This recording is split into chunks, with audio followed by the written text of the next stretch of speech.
Every team, every topic, everywhere. This is Believe. They've responded extremely well. Bryce was great tonight. Command was really good. Cutter was really good. The cutter changeup combo, I think he used more than I've seen him use it this year, and it worked really well. Thought about sending him back out there for the 8th, but it's been a while. It wasn't a pitch count. It's been a while since he's had 7 ups, let alone 8. That was a conversation between me and Hef, but I thought about it. I thought seriously about it. And the 5th inning was a bit of a grind for him. Those were things that factored into it. And we had Dodd and Didi lined up, ready to go for the last 2 innings. Both those guys have been obviously outstanding. So decided to go to Dodd there in the 8th, but tremendous job by Bryce. He's throwing the ball really well again. And so we had some big hits. Baldy 2-run single. Doobie had a nice night. Riley, good stuff. How nice to see Elder just bounce back as quickly as he did. I mean, he was so good for so long, hit the small bump and bounce back.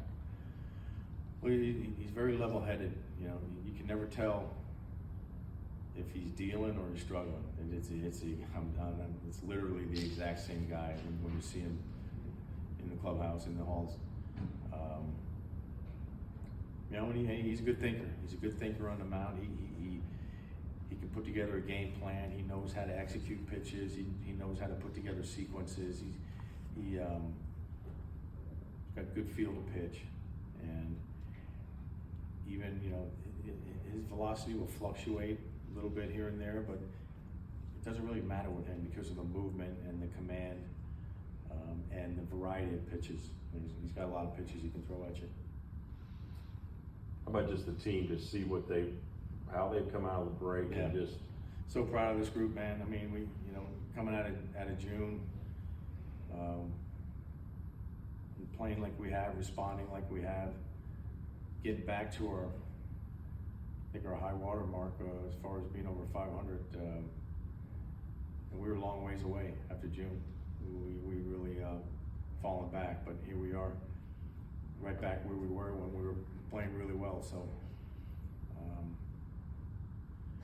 just a great response from our guys. This was 100 starts for Bryce and his crew. What's allowed him, besides that level-headedness, to just stay with it? Yeah, I think it's all those things. Especially in a day and age where everyone's enamored with the radar gun. And look, velocity, everyone wants velocity, but it goes to show, we have a few guys on our side, and Martin is the same way. If you can execute pitches, and you can put sequences together, and you can change speeds, and there's some deception involved, you'll be really successful even at the highest level. So I think Bryce has proven that in his career. By the way, the starters, Grant and Bryce, after the trade deadline, maybe a lot of people, upset that. No, it's a great response, man. I talked about it yesterday where one of my messages to players, especially young players, is you got to find something that puts a chip on your shoulder in this league, or the rest of the league will chew you up. And you got to have something, that gets you going a little bit. So maybe that's a response to all the narrative over the last several days.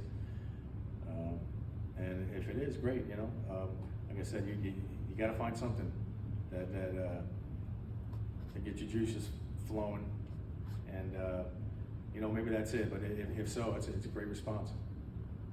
How about Riley, just to see him, the consistency he's shown here the last couple of weeks?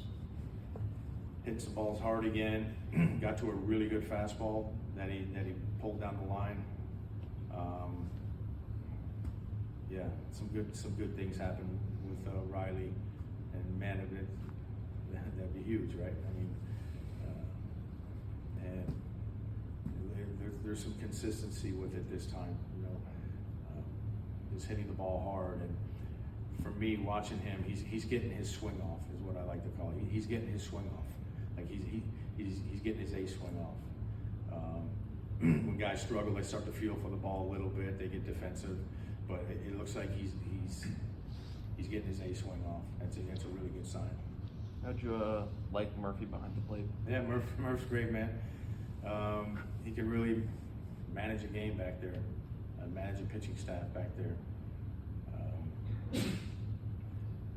Spends a lot of time and energy on a game plan, and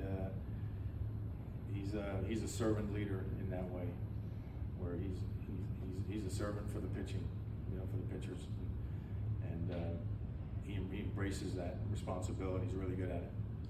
Is Ronnie okay? I know he stayed in, but I was an ask. Yeah. Ronnie's okay. No after effects from that foul ball. So yeah, he's good.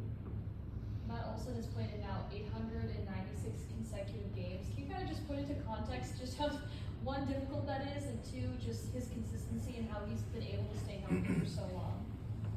It's extremely difficult. People will say, well, he's a first baseman, but how many other first basemen that have that active streak going? I mean, it's extremely difficult. I never did it. I mean, I think I played 158 games was the most I played in a season, and I felt like I played every one. But he's done it for several years now. It's really impressive because I know he's played with broken bones. I mean, he had a broken toe, and played through that, and never said a word. And to have a streak like this, you're gonna have to play through stuff like that, or it's not gonna happen. Because there's no way you're going to go unscathed for that length of time in the game. So there's a physical toughness element to it. There's a mental toughness element to it. That's why I talk about him being one of the best players in the game. He's evolved into that. He's become one of the best players in the game. Anything else? Thank you. If you like the show, please take a moment to rate, review, and subscribe. It really does help the show to grow. Thank you for listening.